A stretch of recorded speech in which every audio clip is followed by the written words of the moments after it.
নমস্কার। আজকে আমরা শুনব শ্রী শ্রী সারদা মায়ের অমৃত কথা। সেবার জগদ্ধাত্রী পুজোর আগে মা সারদা দেবী জয়রামবাটি ফিরে যান। পৌষ মাসে অর্থাৎ 1894-এর জানুয়ারি ফেব্রুয়ারিতে বলরাম বসুর কন্যা ভুবনমোহিনীর মৃত্যু হয়। বলরাম বসুর স্ত্রী কৃষ্ণ ভাবিনী এই নিদারুণ আঘাতে শয্যাশায়ী হয়ে পড়েন। তখন স্থির হয় তার বায়ু পরিবর্তনের এবং পারিপার্শ্বিক অবস্থা থেকে সাময়িক মুক্তিদানের জন্য স্থানান্তরের ব্যবস্থা করা দরকার। কিন্তু কৃষ্ণ ভাবিনীর সংকল্প, শ্রীমা যদি তার সঙ্গে যান তবেই তিনি অন্যত্র যেতে প্রস্তুত, কারণ একমাত্র তারই সান্নিধ্যে তার মানসিক শান্তি ফিরতে পারে। বলরাম বসুর পরিবারের সঙ্গে ঠাকুর শ্রীরামকৃষ্ণদেবের সম্পর্ক এবং তার তিরোভাবের পর যেভাবে বসু পরিবার শ্রীমার সেবা করে আসছেন সে কথা চিন্তা করে কৃষ্ণ ভাবিনীর অনুরোধ রক্ষার জন্য তিনি মাঘ মাসে দেশ থেকে কলকাতায় বলরাম বসুর বাড়িতে পৌঁছান। বিহারের অন্তর্গত 8 মাইল দূরবর্তী বসুদের জমিদারি কৈলোয়ারে যাওয়ার ব্যবস্থা হয় এবং সেই মতো তারা অচিরেই যাত্রা করেন। তাদের সঙ্গে ছিলেন কৃষ্ণ ভাবিনী দেবীর জননী গোলাপ মা, স্বামী শারদানন্দ, স্বামী যোগানন্দ ও তার পিতা নবীনচন্দ্র চৌধুরী এবং স্বামী ত্রিগুণাতীতানন্দ। সেখানে তারা 2 মাস অবস্থান করেন। সেবিকা শ্রীমতী সরজুবালার কাছে মা সারদা দেবী কৈলোয়ার প্রবাসের কাহিনী বলেছিলেন। 2 মাস আরা জেলায় কৈলোয়ার বলে একটি দেশে ছিলুম, সেখানকার জলবায়ু ভালো বলে। সঙ্গে গোলাপ, বাবুরামের মা, বলরামের পরিবার এরা সব ছিল। সে দেশে কি হরিণ মা, সব দল বেঁধে 3 কোণা হয়ে বয়ের মতো চলছে। দেখতে না দেখতে এমন ছুট দিলে সে আর কি বলবো, যেন পাখা ধরে উড়ে যাচ্ছে। এমন দৌড় দেখিনি। আহা, ঠাকুর বলতেন হরিণের নাভিতে কস্তুরী হয়, তার গন্ধে এদিকে দিকে ছুটে বেড়ায়, জানে না কোথা থেকে গন্ধটি আসছে। তেমনি ভগবান এই মানুষের দেহের মধ্যেই রয়েছেন, মানুষ তাকে জানতে না পেরে ছুটে ছুটে মরছে। ও দেশের লোকের কত দুঃখ জানো। ও দেশে ছোট ছোট খেজুর গাছ, তাতে রস হয়, শিয়ালে এসে রস খেয়ে ফেলে, তাই লোকেরা মাটিতে গর্ত করে সারা রাত্রি তাতে দাঁড়িয়ে থাকে। গর্তের মুখে তাদের মাথার ওপর মাটির খোলা দিয়ে রাখে, মাঝে মাঝে মাথা তুলে দেখে আর দূর দূর করে শিয়াল তাড়ায়। কৈলোয়ার থেকে কলকাতায় ফিরে কয়েকদিন অবস্থানের পর আনুমানিক এপ্রিল মাসে মা সারদা দেবী জয়রামবাটি ফিরে যান। কিন্তু কিছুদিন পর, সম্ভবত সেপ্টেম্বরের প্রথম দিকে আবার ফিরে এসে বেলুড়ে অবস্থান করেন। স্বামী প্রেমানন্দের মা মাতঙ্গিনী দেবী আটপুরে দুর্গোৎসব করতেন। মাঝে কয়েক বছর বন্ধ থাকার পর 1894 খ্রিস্টাব্দে আবার নতুন করে পুজো আরম্ভ হয়। মাতঙ্গিনী দেবীর একান্ত ইচ্ছা শ্রীমা স্বয়ং উপস্থিত থেকে তার পুজোর আয়োজনকে সার্থক করে তুলুন। তারই ইচ্ছা অনুসারে সারদা দেবী স্বামী প্রেমানন্দের ভাতা শান্তিরাম ঘোষের সঙ্গে যোগিন মা, গোলাপ মা ও স্বামী শারদানন্দকে নিয়ে আটপুর গমন করেন। স্বভাবতই মায়ের উপস্থিতি দুর্গাপুজোকে বিশেষভাবে আনন্দমণ্ডিত করে তুলেছিল এবং আটপুর নিবাসী ভক্তগণ মায়ের সান্নিধ্য লাভ করে পরিতৃপ্ত হয়েছিলেন। স্বামী বিবেকানন্দ তখন আমেরিকায়। তার কাছেও মায়ের উপস্থিতিতে আটপুরে দুর্গাপুজোর সংবাদ পৌঁছায়, কিন্তু তিনি মাতঙ্গিনী দেবীর কাজকে সমর্থন করতে পারেননি। ঘটনাটির প্রসঙ্গ টেনে একটি পত্রে লিখেছিলেন, বাবুরামের মায়ের বৃদ্ধ বয়সে বুদ্ধির হানি হয়েছে, জ্যান্ত দুর্গা ছেড়ে মাটির দুর্গা পুজো করতে বসেছে। এখানে স্বামীজি সৃষ্টি মাকে জ্যান্ত দুর্গা দেবী বলেই মনে করতেন। এই পত্রেই শ্রীমার প্রতি স্বামীজির ভক্তি প্রবলভাবে উৎসারিত হয়েছে। এই পত্রেই তিনি লিখেছেন, গিরিশ ঘোষ মায়ের খুব পুজো করছে, ধন্য সে, তার কুল ধন্য। শ্রীমা বলেছেন, গিরিশবাবু কতক কতক টাকা দিয়েছে বই কি, আর আমায় 1.5 বছর রেখেছিল বেলুড়ে নীলাম্বর বাবুর বাড়িতে। অনুমান করি শ্রীমা 1893 থেকে 94 খ্রিস্টাব্দ নীলাম্বর বাবুর বাড়িতে যখন থাকতেন তখন তার যাবতীয় ব্যয়ভার গিরিশচন্দ্র বহন করতেন। তবে একটানা 1.5 বছর তিনি কখনো নীলাম্বর বাবুর বাড়িতে থাকেননি। 1895 খ্রিস্টাব্দে স্বামী ব্রহ্মানন্দর কাছে স্বামীজি লেখেন, আমার একটি কাজ হয়ে গেলেই আমি নিশ্চিন্ত। রাখাল ভায়া, তুমি উদ্যোগ করে সেই কাজটি করে দেবে। মা ঠাকুরানীর জন্য একটি জায়গা, আমার টাকা কড়ি মজুদ, তুমি উঠে পড়ে লেগে একটি জমি দেখে শুনে কেনো। আটপুর থেকেই শ্রীমা ফিরে যান জয়রামবাটিতে। শ্রী মায়ের একটি আন্তরিক ইচ্ছা ছিল স্বীয় গর্ভধারিণীকে তীর্থ দর্শন করাবেন। ভক্তেরা তার ইচ্ছার কথা জানতে পেরে তাদের তীর্থ দর্শনের ব্যবস্থা করে দেন। শ্রীমা ও তার জননী এবং অন্যান্য কয়েকজন আত্মীয়কে সঙ্গে নিয়ে কলকাতায় এলেন। সম্ভবত 1895 ফেব্রুয়ারির 2 বা 3 সপ্তাহে কাশী হয়ে বৃন্দাবনে পৌঁছান। কাশীতে তিনি যথারীতি বিশ্বনাথ দর্শন ও পূজাদি করেন। পূর্বে যখন তিনি কাশী এসেছিলেন তখন তার প্রাণ সদ্য স্বামী বিয়োগের বেদনায় কাতর, তাই কিছুটা যান্ত্রিকভাবেই বিভিন্ন স্থান ও মন্দিরগুলি দর্শন করেছিলেন। বহির্জগৎ যখন তার কাছে শূন্য, কিন্তু এবার সারদা দেবী অনেকখানি প্রশান্ত। উভয়ে বিশ্বনাথের পুজো দেন। বিশ্বনাথের মাথায় জল ঢালার সময় তার একটি দিব্য দর্শন হয়। তিনি বলেন, অনাদি লিঙ্গ দেখতে পাচ্ছি না, ঠাকুর এসে সামনে দাঁড়িয়েছেন, যতই জল ঢালি সব তার পায়ে পড়ছে। আমার অবস্থা দেখে মা আমায় জড়িয়ে ধরেন। পূর্ববারে অসীমাধব দর্শন হয়নি, অসীমাধবের জগন্নাথ রূপ।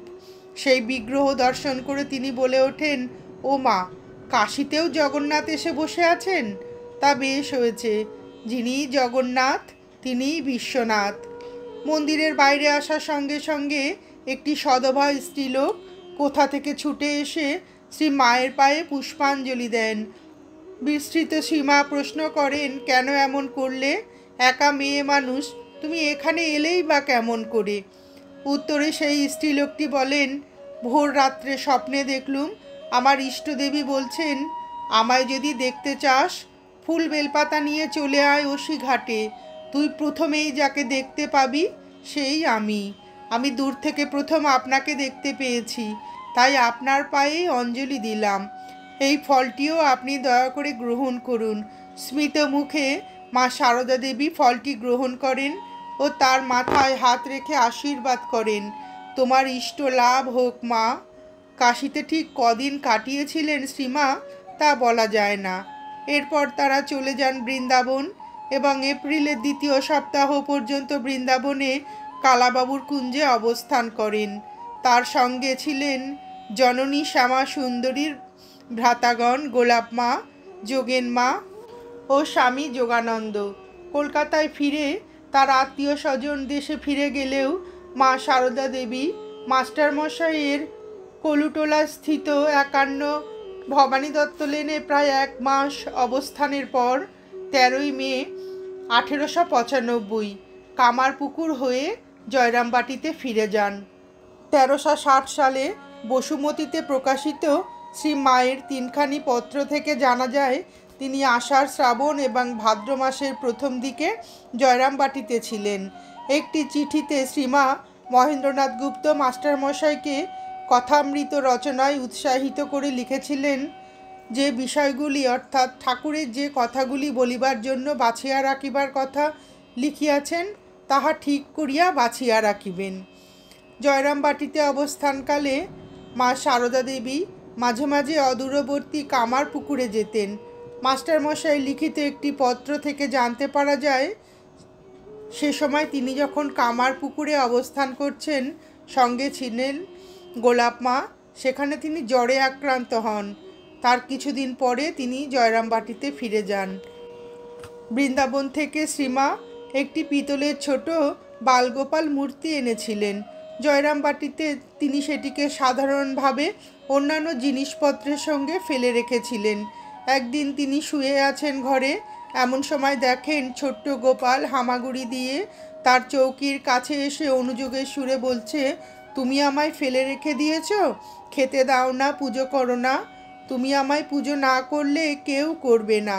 শ্রীমা তখন উঠে গোপালকে বাইরে এনে তার চিবুক স্পর্শ করে চুম্বন করলেন। পরে পুষ্পাঞ্জলি দিয়ে তার নিত্য পূজিত শ্রীরামকৃষ্ণের ছবির পাশে রেখে দেন এবং তখন থেকে তার নিত্য পুজো শুরু হয়। 1896 এপ্রিলের শেষার্ধে বলরাম বসুর পুত্রের বিবাহ উপলক্ষে শ্রীমা কলকাতায় এসে 59/2 রমাকান্ত বসু স্ট্রিটে শরৎ সরকারের গৃহে অবস্থান করেন। এই সময় স্বামীজির একটি চিঠি লিখে মাকে পড়ে শোনানো হয়। সম্ভবত স্বামী ব্রহ্মানন্দের কাছে লেখা, তারিখবিহীন পত্রটি মাকে পড়ে শোনানো হয়েছিল। সেই পত্রে স্বামীজি লিখেছিলেন, দুনিয়া ভেসে যাবে, দয়া, দিন, উপকার, মানুষ, ভগবান, নারায়ণ, আত্মীয়, স্ত্রীপুত্র, নপুং, ব্রহ্ম, মাত্রাদি ভেদ নাই। প্রকৃতিতে বৈষম্য থাকলেও সকলের সমান সুবিধা থাকা উচিত, কিন্তু যদি কাকেও অধিক কাকেও কম দিতে হয় তবে বলবান অপেক্ষা দুর্বলকে অধিক সুবিধা দিতে হবে। দরিদ্র, পদদলিত, অজ্ঞ, এরাই হোক তোমার ঈশ্বর। পত্রখানি মায়ের অন্তর স্পর্শ করে। তিনি বলেন, নরেন হলো ঠাকুরের হাতের যন্ত্র। তিনি তার ছেলেদের ও ভক্তদের দিয়ে কাজ করাবেন বলে, জগতের কল্যাণ করবেন বলে নরেনকে দিয়ে এইসব লেখাচ্ছেন। 1 মাস পরে মে মাসের শেষার্ধে মা সারদা দেবী বাগবাজারে গঙ্গার তীরে সরকার বাড়ি লেনের ভাড়া বাড়িতে চলে যান।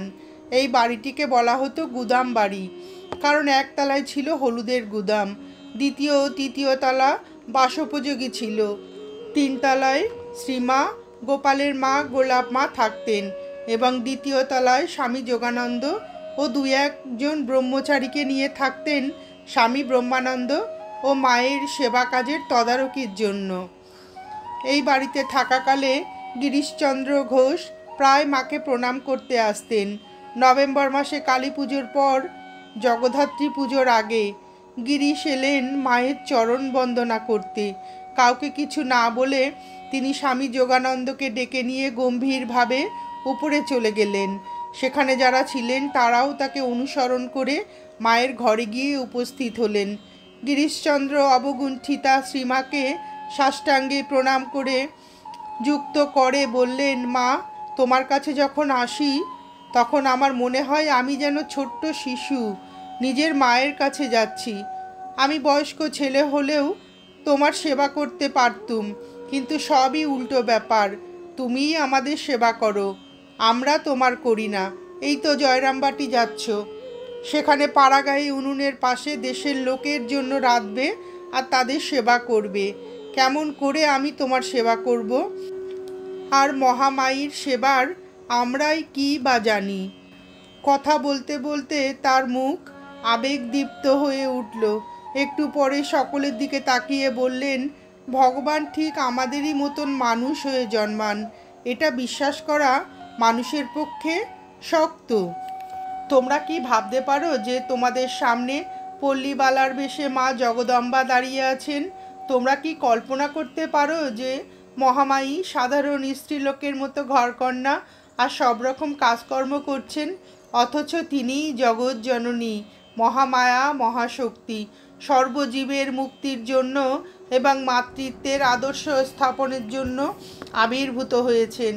এই দিন সকলে হাওড়া স্টেশনে গিয়ে শ্রীমাকে গাড়িতে তুলে দিয়ে আসেন।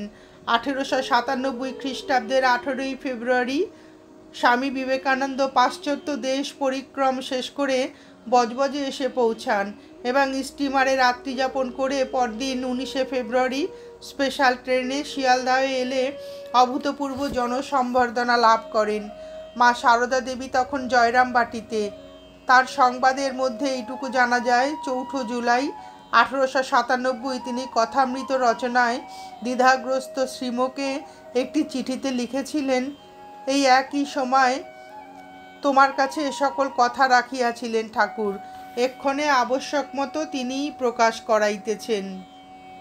এই সকল কথা প্রকাশ না হইলে লোকের চৈতন্য লাভ হইবে নাই জানিবে। 1898 খ্রিস্টাব্দে 7ই মার্চ মা সারদা দেবী কলকাতায় এলে 10/2 বোসপাড়া লেনের ভাড়া বাড়িতে তার অবস্থানের ব্যবস্থা করা হয়। প্রায় 1.5 বৎসর জয়রামবাটিতে অবস্থানকালে রামকৃষ্ণ সংঘের নানা পরিবর্তন ঘটেছে। 1898 এর 3রা ফেব্রুয়ারি বর্তমান বেলুর মঠের জমির বায়না দেওয়া হয়েছে। 13ই ফেব্রুয়ারি আলমবাজার থেকে মঠ নীলাম্বর বাবুর ভাড়া বাড়িতে স্থানান্তরিত হয়েছে। 5ই মার্চ বেলুর মঠের জমির পাকাপাকিভাবে রেজিস্ট্রি হয়ে রামকৃষ্ণ সংঘের স্থায়ী আস্তানার ব্যবস্থা হয়েছে। 14ই মার্চ স্বামীজি বহু ভক্ত সহ মাতৃ সন্দর্শনে যান। শ্রী মার্গারেট নোবেল, পরে যিনি ভগিনী নিবেদিতা হয়েছিলেন, 28শে ফেব্রুয়ারি 1898 কলকাতায় এসে পৌঁছান। 17ই মার্চ তিনি শ্রীমতী ম্যাকলাউড এবং শ্রীমতী অলিবুলের সঙ্গে প্রথম মাতৃ সন্দর্শনে যান। সেই সাক্ষাৎকারকালে শ্রীমা আমার মেয়ে বলে তাদের সস্নেহে গ্রহণ করেন। তারাই প্রথম বিদেশি যারা শ্রীমায়ের দর্শন লাভ করেন। এই সাক্ষাৎকারের কথা জানিয়ে নিবেদিতা একটি পত্রে লিখেছিলেন, আমরা গেলেই ফল খেতে দেওয়া হয়, তাকেও দেওয়া হলো। সকলকে অবাক করে দিয়ে সেই ফল তিনি একসঙ্গে গ্রহণ করলেন। এর দ্বারা আমরা মর্যাদা লাভ করেছি। আমাদের ভাবি কাজের পথ পরিষ্কার হয়েছে, যা অন্য কিছুতে হতে পারত না। খুব মজার না? অভিভূত নিবেদিতা সেদিন তার ডায়েরিতে লিখেছিলেন, এ ডে অফ ডেজ, একটা দিনের মতো দিন। শ্রীমায়ের এই আচরণ শুধু নিবেদিতাকে নয়, স্বামীজিকেও বিস্মৃত করেছিল। স্বামী রামকৃষ্ণানন্দকে একটি পত্রে তিনি লিখেছেন, মা এখন এখানে আছেন। সেদিন তিনি ইউরোপিয়ান ও আমেরিকান মহিলারা তার সঙ্গে সাক্ষাৎ করতে গিয়েছিলেন। ভাবতে পারো, মা তাদের সঙ্গে এমনকি আহার পর্যন্ত করেছেন। এটা কি দারুণ ব্যাপার নয়? শ্রীমতী বুল ম্যাক্স মুলারকে একটি পত্রে মায়ের সঙ্গে তাদের প্রথম কি কথা হয়েছিল অবশ্যই দোভাষী মারফত তা জানিয়েছেন। তারা মায়ের কাছে জানতে চেয়েছিলেন, গুরুর কাছে আনুগত্য বলতে কী বোঝায়। মা সারদা দেবী উত্তরে বললেন, কাউকে গুরু নির্বাচন করলে আধ্যাত্মিক উন্নতির জন্য তার সব কথা শুনতে বা মানতে হবে, কিন্তু ঐচ্ছিক বিষয়ে নিজের সদ্বুদ্ধি প্রণোদিত হয়ে কাজ করলে সে কাজ যদি গুরুর অনুমোদিত হয় তবুও গুরুকে শ্রেষ্ঠ সেবা করা হবে। 9ই এপ্রিল শ্রীমাকে ভক্তেরা নীলাম্বর বাবুর বাগানে নতুন অস্থায়ী মঠে নিয়ে যান। তার সঙ্গে স্বামী যোগানন্দ, ব্রহ্মচারী কৃষ্ণলাল, পরে স্বামী ধীরানন্দ এবং গোলাপ মা। তার নৌকা বেলুড়ের ঘাটে পৌঁছালে সন্ন্যাসী এবং ব্রহ্মচারীগণ তাকে মঠে সাদর অভ্যর্থনা জানান। ইতিপূর্বে শ্রীমা কয়েকবার নীলাম্বর বাবুর বাড়িতে অবস্থান করলেও মঠে তার এই প্রথম আগমন। সারদা দেবী মঠের ঠাকুর ঘরে পুজো ও ভোগ নিবেদন করেন।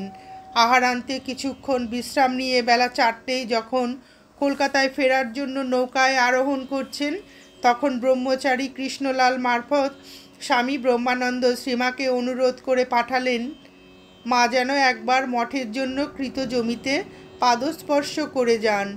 শ্রীমা সেই অনুরোধ রক্ষার্থে নৌকা যোগেই গিয়ে পৌঁছলেন মঠের জমিতে, যেখানে আজ বেলুড় মঠ স্থাপিত। তখন সবেমাত্র স্বামী বিজ্ঞানানন্দের তত্ত্বাবধানে মঠের নির্মাণ কার্য শুরু হয়েছে। জমির উপর একটি মাত্র পুরাতন বাড়ি ছিল। সেখানে তখন বাস করছিলেন 3 বিদেশিনী। ভগিনী নিবেদিতা, ইতিমধ্যেই তিনি স্বামীজির কাছ থেকে ব্রহ্মচর্য দীক্ষা ও নিবেদিতা নাম পেয়েছেন। শ্রীমতী ম্যাকলাউড ও শ্রীমতী বুল, তারা মা সারদা দেবীকে সাদরে অভ্যর্থনা করে মঠের জমি দেখালেন। পরম পরিতৃপ্তির সঙ্গে শ্রীমা মন্তব্য করলেন, এতদিনে ছেলেদের একটা মাথা গোঁজার জায়গা হলো। ঠাকুর এতদিনে মুখ তুলে চেয়েছেন। মহা অষ্টমীর দিন স্বামী বিবেকানন্দ এলেন বোসপাড়া লেনে মাতৃ সন্দর্শনে। তার সঙ্গে ছিলেন স্বামী ব্রহ্মানন্দ, স্বামী প্রকাশানন্দ, স্বামী বিমলানন্দ। তার কয়েকদিন পূর্বে তিনি পাশ্চাত্য শিষ্য শিষ্যাদের নিয়ে অমরনাথ, ক্ষীরভবনী ইত্যাদি পরিক্রমা করে ফিরেছেন। শ্রীমাকে সাষ্টাঙ্গে প্রণাম করে স্বামীজি ক্ষুব্ধ কণ্ঠে বললেন, মা, এই তোমার ঠাকুর। কাশ্মীরে এক ফকিরের চেলা আমার কাছে আসতো বলে সেই ফকিরটা অভিশাপ দিল, হেগে হেগে 3 দিনের মধ্যে এই জায়গা ছেড়ে পালাতে হবে। আর আমার কিনা তাই হলো। সামান্য একটা ফকিরের শক্তি ঠাকুর রোধ করতে পারলেন না। উত্তরে মা সারদা দেবী বললেন, বাবা, শঙ্করাচার্যও তো শুনতে পাই এমনি করে নিজের শরীরে রোগ আসতে দিয়েছিলেন। তোমার শরীরে রোগ আসতে দেওয়া আর নিজের শরীরে রোগ আসতে দেওয়া এই একই কথা। তিনি তো ভাঙতে আসেননি, গড়তে এসেছিলেন। সবই বিদ্যা। বিদ্যাকে তো মান্য করা চাই। তিনি তো হাঁচি টিকটিকি পর্যন্ত মেনেছেন। অভিমানী বিবেকানন্দের ক্ষোভ তাতেও প্রশমিত হলো না। তিনি বললেন, তুমি যাই বলো না কেন, আমি মানি না। শ্রীমায়ের তাৎক্ষণিক উত্তর, তা না মেনে থাকবার কি জো আছে? তোমার টিকিটই যে বাধা। শাস্ত্রুনয়নে স্বামীজি মায়ের পা দুটি জড়িয়ে ধরলেন। উত্তর ভারত পরিভ্রমণ সেরে ভগিনী নিবেদিতা নভেম্বরের কয়েকদিন কলকাতায় শ্রীমার সঙ্গে একত্রে বাস করেন। সেই সময় শ্রীমতী বুল ও ম্যাকলাউড কলকাতায় ছিলেন। বিদেশিনী মহিলাদের সঙ্গে একত্রই আহার করতেন শ্রীমা। এই সময় শ্রীমতী বুলের ইচ্ছায় শ্রীমার প্রথম ফটো গ্রহণ করা হয়। ফটোগ্রাফার ছিলেন জনৈক বিদেশি মিস্টার হ্যারিংটন। লজ্জাশীলা মা সারদা দেবী ফটো গ্রহণে প্রথমে রাজি হননি, কিন্তু বিদেশি মেয়ের একান্ত অনুরোধে শেষ পর্যন্ত তার আপত্তি টেকেনি। নিবেদিতা তার বেশভূষা ঠিক করে দেন, কিন্তু ফটো তোলার পর দেখা গেল মা তার পা দুটি সম্পূর্ণ ঢাকা অবস্থায় ছবি উঠেছে। কিন্তু শ্রীমতী বুলের ইচ্ছা, মায়ের ফটো দেশে নিয়ে গিয়ে তিনি নিত্য পুজো করবেন। সুতরাং তার একান্ত অনুরোধ, পদাঙ্গুলি অনাবৃত রাখতে হবে। মা সারদা দেবী স্বভাবতই এই প্রস্তাবে তীব্র আপত্তি করলেন, কিন্তু শেষ পর্যন্ত মেয়ের জেদের কাছে তাকে হার মানতে হলো এবং উন্মুক্ত পদাঙ্গুলি সমেত দ্বিতীয় ছবি তোলা হলো, যেটি আজও সর্বত্র পূজিত। 12ই নভেম্বর প্রভাতে সারদা দেবী বেলুড় মঠে যান। তখন মঠের প্রাথমিক নির্মাণ কার্য প্রায় সমাপ্ত। মঠ ভূমিতে ঠাকুরের প্রতিকৃতি সহ উপস্থিত হয়ে তিনি স্বহস্তে পুজো করেন। সে সময় তার সঙ্গী ছিলেন স্বামী বিবেকানন্দ, স্বামী ব্রহ্মানন্দ, স্বামী শারদানন্দ ও ভগিনী নিবেদিতা। সম্ভবত স্বামীজি তাকে মঠের চতুর্সীমা ঘুরিয়ে এনে বলেছিলেন, মা, তুমি আপনার জায়গায় আপন মনে হাঁপ ছেড়ে বেড়াও। মা সারদা দেবী পরে বলেছিলেন, আমি কিন্তু বরাবরই দেখতুম ঠাকুর যেন গঙ্গার ওপারে ওই জায়গাটিতে। এখন যেখানে বেলুড় মঠ, কলাবাগান টাগান, তার মধ্যে ঘর, সেখানে বাস করছেন। অপরাহ্নে তিনি ফিরে আসেন কলকাতায়। ইতিমধ্যে নিবেদিতা মায়ের আশ্রয় ছেড়ে 16 নম্বর বোসপাড়া লেনে বসবাস শুরু করেছেন, কারণ তিনি অনুমান করেছিলেন তার সঙ্গে একত্রে বাস করা হয়তো মা সারদা দেবীর বিড়ম্বনার কারণ হতে পারে। এই 16 নম্বর বোসপাড়া লেনে নিবেদিতার বাসভবনে 13ই নভেম্বর 1898 কালী পুজোর দিন, অর্থাৎ বেলুড় মঠে মায়ের পদার্পণ ও পুজোর পরদিন, নিবেদিতার বালিকা বিদ্যালয় প্রতিষ্ঠিত হয়। এখানে সেদিন মা সারদা দেবী স্বয়ং ঠাকুরের পুজো করেন এবং তার আশীর্বাদ মাথায় নিয়ে শুরু হলো বিদ্যালয়ের যাত্রারম্ভ, বাংলা স্ত্রী শিক্ষা বিস্তারের একটি নতুন পর্ব। নমস্কার, আজ এ পর্যন্তই। শ্রী শ্রী সারদা মায়ের এই অদ্ভুত সুন্দর অমৃত কথা শুনে আপনাদের ভিডিওটি কেমন লাগলো জানাবেন। শ্রী শ্রী ঠাকুর ও শ্রী শ্রী মায়ের অফুরন্ত আশীর্বাদ আপনাদের সকলের মাথার উপর অঝোর ধারায় বর্ষিত হোক, এই প্রার্থনা করে ভিডিওটি শেষ করছি।